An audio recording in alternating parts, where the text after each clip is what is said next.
So we're posing this question to start off today's Philadelphia Eagles now. What is Howie Roseman up to?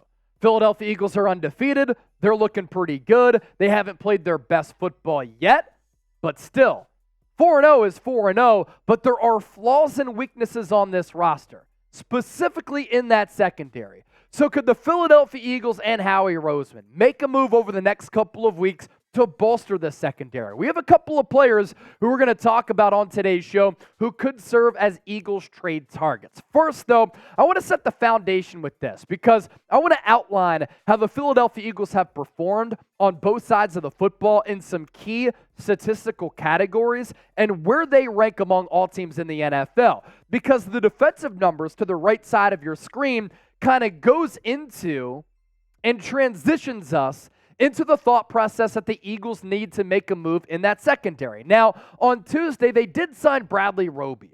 But is Bradley Roby some splash signing that's going to really change the outlook of this secondary? I don't think so. So could a bigger move be in store for Howie, one of the most aggressive general managers in the sport? You first look at the Eagles' offensive numbers, and they played average football outside of the Washington game in which Jalen Hurts finally broke out for more than 300 passing yards. First time this year he's been able to do that. What's impressive about the Eagles here is that everybody can agree they haven't necessarily played their best ball, yet they're averaging 29.5 points per game offensively. That's still fifth in the NFL. Yards per game at almost 400. That too, fifth in the NFL. Yards per play, 5.6. That's in the top 10. Third down conversion rate is number 9 in the NFL at 43.6. Where they need to, and I mean need to get better, is with the red zone efficiency. And turning those trips into the red area, inside the 20, to 7 points and not 3. Because once they get into the red zone, they're only scoring touchdowns 46% of the time. That's 24th in the league. Defensive numbers, which is a big foundational element of the show today. Points per game, middle of the pack in the NFL. 16th among 32 teams, 22.5 points surrendered every game so far. Yards per game, also 16th. Yards per play, 17th. These are two really important areas where the Eagles also need to get better as well. And this is where the secondary sometimes can come into play, especially if you can't generate that pass rush. The Eagles defense, 25th in third down conversion rate allowed. They're giving up 46% of third downs right now. That is not good. And then when teams get in the red zone, the opposition is scoring a touchdown 73% of the time. That's 28th. So when you think about an addition at either safety or cornerback, could they drastically improve those Eagles defensive numbers? They might be able to. And from my view, I have confidence in the Eagles defensive line. I think it's one of the most talented, deepest in the NFL. I think the sacks will come at some point. Going into week 5, they're 17th in the NFL with only 11 team sacks. The league leader is at 16. The linebackers now, with Nicholas Morrow, Zach Cunningham playing well, and then you get Nakobe Dean back hopefully soon. Cornerback and safety are concerns. And Howie Roseman is too smart of a man to not understand that.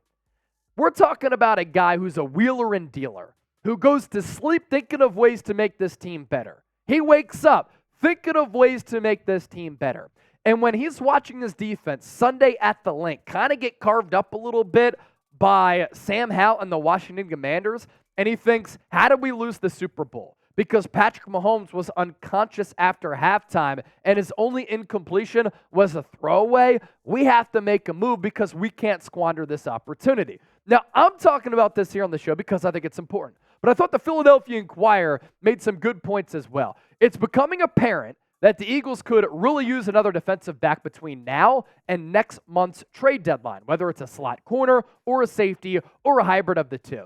The secondary is starting to lose some of the versatility that made last year's group so effective. The inclusion of Josh Jobe at the outside cornerback spot and James Bradbury in the slot when the Eagles are in nickel packages has been fine through 2 games. But the lack of depth at safety left the Eagles with nowhere to turn on Sunday, even as Terrell Edmonds struggled through the game. And you can't let a Super Bowl year waste away. You have to address your weaknesses if you can, and if you have the draft and player capital to do that. You can check both those boxes off for Philadelphia because they had the players to give up in a trade. They had the draft capital, and Howie Roseman is a financial genius. He can make things happen too. Before we continue to propel forward on today's show, we're going to reveal that list of corners and safeties who the Eagles could target. Make sure you subscribe to the program here because whenever the Eagles make a move, we talk about it right here on the show. Eagles secondary target number 1. Let's talk about Jeremy Chinn. It was close whether or not the Philadelphia Eagles were going to draft him a couple of years ago. They did not. But I don't think that the Carolina Panthers are going to offer him a long-term contract extension. And this is a player who's one of those hybrid players. He can play safety. He can play slot corner. And so far, on a bad Panthers defense, he's played pretty good ball. Overall Pro Football Focus grade of 70.4. A coverage grade of 70.8. He has 14 tackles, 9 stops, and 1 sack. League average is 70 according to PFF as they watch every single play and log every play every single week. And the numbers here for Jeremy Chinn, pretty solid. But look at how C.J. Gardner-Johnson played last year.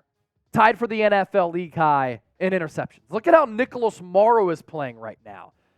Those players playing and performing well is a byproduct of other good players being on this team. So when you play on a better defense, these numbers can increase a little bit, and Jeremy Chinn can play even better football statistically. What say you? This is today's poll question here, and it'll also be our pinned comment, so make sure you get your votes in down below to voice what you think.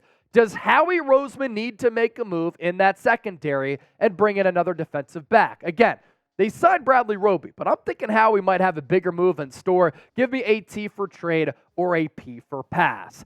Today's show is sponsored by ZBiotics. You can get 15% off by using the promo code ChatSports at zbiotics.com/chatsports. You can see for yourself by using that link or scanning the QR code that we're also showing you on Eagles Now as well. And I have to be honest, our watch parties, it's what I look forward to every single week. But after y'all hit me with a bunch of super chats, I don't always bounce back well the next day. Well, that is until I found ZBiotics. It's a pre-alcohol probiotic and the world's first genetically engineered probiotic. It was invented by PhD scientists to tackle rough mornings after drinking, and here's how it works. When you drink, alcohol gets converted into a toxic byproduct in the gut. It's this byproduct, not dehydration, that's to blame for your rough next day. ZBiotics produces an enzyme to break this byproduct down, and it's designed to work like your liver, but in your gut where you need it the most. So drink ZBiotics before drinking alcohol. Drink responsibly and get a good night's sleep to feel your best tomorrow. How do you think I bounce back so well on a Victory Monday after a long watch party? It's ZBiotics. This is the packaging that it comes in. I also like these glass bottles that they come in as well because you can throw that into a travel case and it meets the airport standards and it makes your life a whole lot easier. So it's 15% off, zbiotics.com/chatsports. The link is in the chat. It's in the description of this video. You can also scan the QR code at the bottom of your screen. This Halloween, you need to pair your candy and cocktails with ZBiotics to avoid a spooky next morning. All right, secondary target number 2, Budda Baker of the Arizona Cardinals. He's been on IR the last month. So he's only played 1 game this year. And we've talked about Budda Baker a lot here on the show. This is the game changer that I talk about that the Eagles could bring in and really propel them. And why I also like this move is because some of the players who we're talking about on this list, first of all, not the player that Budda is, but they're on expiring contracts. Budda, on the other hand, under contract for the next foreseeable future. So you look at his last 4 years for Budda heading into 2023. Very good tackler, good pass breakup numbers, good interception numbers. While I'm also intrigued by Budda Baker on this Philadelphia Eagles defense, you have that defensive line that can get after the quarterback. You have the linebacking core that's been a little bit of a revelation with Nicholas Morrow and Zach Cunningham. You put Budda Baker onto this defense, and he can give you that C.J. Gardner-Johnson chess piece, versatile type of option. And that's really what makes your defense very, very dangerous. Look at his snap alignment in 2022.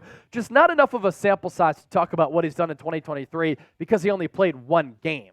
Free safety, 413 snaps. So he's a hybrid player like Jeremy Chinn, but also a guy who can primarily play at that safety spot. But if you want him to play in the slot, he's experienced and talented enough to get away with that. 148 snaps.